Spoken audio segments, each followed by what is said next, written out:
बिस्मिल्लाहिर्रहमानिर्रहीम। अस्सलाम वालेकुम नाजरीन। सवाल पूछा गया है जी, बकरों को मोटा करने का, फरबा करने का क्या तरीकाकार है। अब इसमें हर बंदा बता रहा है जी वंडा खिलाएं, दाने खिलाएं, उसके बाद चने खिलाएं, चनों का छिलका खिलाएं, वंडा खिलाएं, राशन खिलाएं। सारी चीज़ें बकरों को मोटा करने के लिए खिलाई जाती हैं। उसके बाद आटे वाला पानी पिलाएं, ठीक है, खुराक इतनी खिलाएं, ये चीज़ें सारी अक्सर बयान होती हैं। अब जो मेन बात समझने की है वो ये है कि प्रॉफिटेबल फैटनिंग हो। ऐसी फैटिंग हम करवाएं जिसमें खुराक कम लगे, खुराक के ऊपर जो हमारा खर्चा है वो कम हो, लेकिन हमारा जो आउटपुट है जानवर मोटा ज्यादा हो। अब हम ये ना हो कि हम जानवर को मोटा तो कर रहे हैं, मोटा हो भी गया, उसके बाद जब हम उसे सेल करने के लिए जाएं तो उसकी कीमत इतनी ना लगे जितनी हम पहले फीड पे लगा चुके हैं। तो इसलिए फैटनिंग करने से ये पहले हमें देखना चाहिए कि जितना हम उसे खिला रहे हैं क्या बदले में वो भी हमें उतना जानवर देगा भी सही या नहीं देगा। तो उसके लिए हमें एक बात समझने की जरूरत है कि फैटनिंग की एज क्या है। हमें ये पता होना चाहिए कि जिस एज के अंदर, जिस उम्र के अंदर हम जानवर को थोड़ा खिलाएं, कम खिलाएं और ज्यादा हमें वो मोटा हो और प्रॉफिट ज्यादा आए इससे। तो जो बकरों के अंदर फैटनिंग की उम्र है, मोटा होने की, वजन बढ़ाने की, जिसमें कुव्वत ज्यादा होती है, रफ्तार ज्यादा होती है, वो है 4-5 महीने से लेके 12 महीने, 1 साल तक।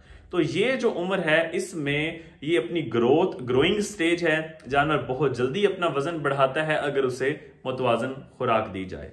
तो अगर इस स्टेज के बाद भी हम फरबा करने वाली खुराक देते हैं तो जानवर अपना वजन जरूर बढ़ाता है, लेकिन जो फीडिंग कास्ट है वो एक तो खाता ज्यादा है, फीड पे हमारी कास्ट ज्यादा आएगी और वजन कम बढ़ाएगा।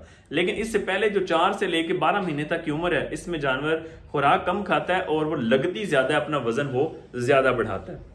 तो सबसे पहली बात ये होगी कि हमने इसको ग्रोइंग स्टेज को ख्याल रखना है, मद्देनजर रखना है, इस पे हमने खर्चा कर लेना है, बजाय इसके कि हम साल के बाद जाके ये फैटिंग वाली चीजें जो हैं वो करना शुरू करें।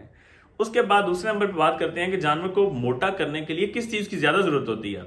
तो प्रोटीन की बेसिकली जानवर को ज्यादा जरूरत होती है जिससे जानवर मोटा होता है। तो जो बकरियों की नॉर्मल प्रोटीन की जो रिक्वायरमेंट है, जिसे हम कह सकते हैं कि मेंटेनेंस, जानवर को अपना वजन मेंटेन करने के लिए, जिस तरह हम खा रहे हैं खाना मेंटेन करने के लिए, तो वो 13% प्रोटीन चाहिए। इस पे वो जानवर मेंटेन रहेगा, अपना वजन कम नहीं करेगा, लेकिन वजन अपना इतना बढ़ाएगा भी नहीं। तो प्रोटीन की रेशियो अगर हम बढ़ा दें, जो इसकी हर चीज की एक लिमिट है, तो प्रोटीन के जो लिमिट है बकरियों के अंदर वो है 20%। अगर हम 20% से प्रोटीन ज्यादा बढ़ाएंगे या 20% पे भी हम मुसलसल रखेंगे तो उस पे ये होगा कि स्टोमक इश्यूज पैदा हो जाएंगे, जानवर का मैदा खराब हो जाएगा। तो इसलिए हर चीज को हमने विद इन लिमिट लेके चलना है। तो 18% तक हम प्रोटीन का इस्तेमाल करवा सकते हैं फैटिंग स्टेज पे। अगर हम फिनिशिंग स्टेज पे हैं तब हम 20% पे भी जा सकते हैं। तो 18% प्रोटीन अब हम किस तरह बढ़ा सकते हैं कि जानवर की खुराक के अंदर किस चीज का हम इजाफा करें कि प्रोटीन लेवल बढ़ जाए।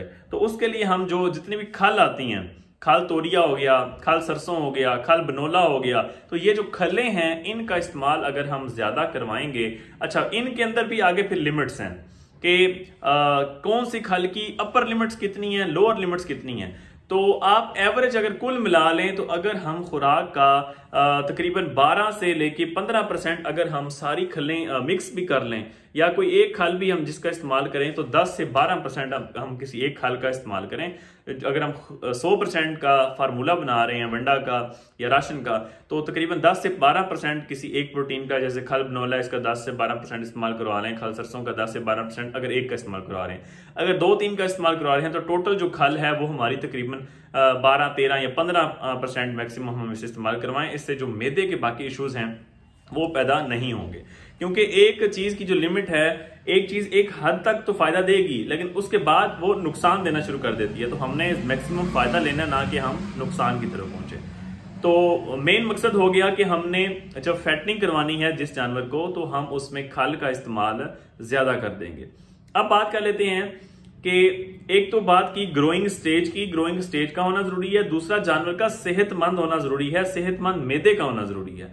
अगर जानवर बीमार है, वो पहले ही उसे डायरिया या मोशन वगैरह लगा हुआ है, तो इस सूरत में उसे खाना ये वाला जो है हाई प्रोटीन वाला नहीं देना, क्योंकि मैदा उसका पहले ही डिस्टर्ब है। मजीद हम उसे प्रोटीन लेवल बहुत ज्यादा कर देंगे तो मैदा और डिस्टर्ब हो जाएगा।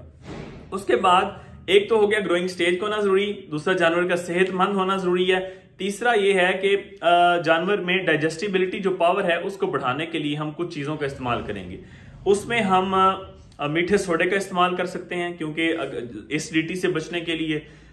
दूसरे नंबर पे हम लिवर टॉनिक्स जो हैं, जैसे कि इंसानों वाले अगर हम सिरप्स वगैरह का इस्तेमाल करवाएं, मतलब पिलाना चाहें तो हम हैपामस के नाम से सिरप आता है, हैपासेल या हैपागार्ड के नाम से इंजेक्शन आते हैं लिवर टॉनिक्स, तो इनका इस्तेमाल हम करवाएंगे ताकि जो जानवर का मैदा है उसकी जो डाइजेस्टिबिलिटी, हजम करने की जो सलाहियत है उस पर कोई फर्क ना आए। क्योंकि ज्यादा प्रोटीन को डाइजेस्ट करने के लिए, हजम करने के लिए जानवर के अंदर एनर्जी का होना भी जरूरी है। तो इसलिए हम इस तरह जानवर की एनर्जी बढ़ा सकते हैं लिवर टॉनिक्स को यूज करवा के। मीठा सोडा हो गया, लिवर टॉनिक्स के मैंने आपको नाम गिनवा दिए। यीस्ट का इस्तेमाल हम करवा सकते हैं।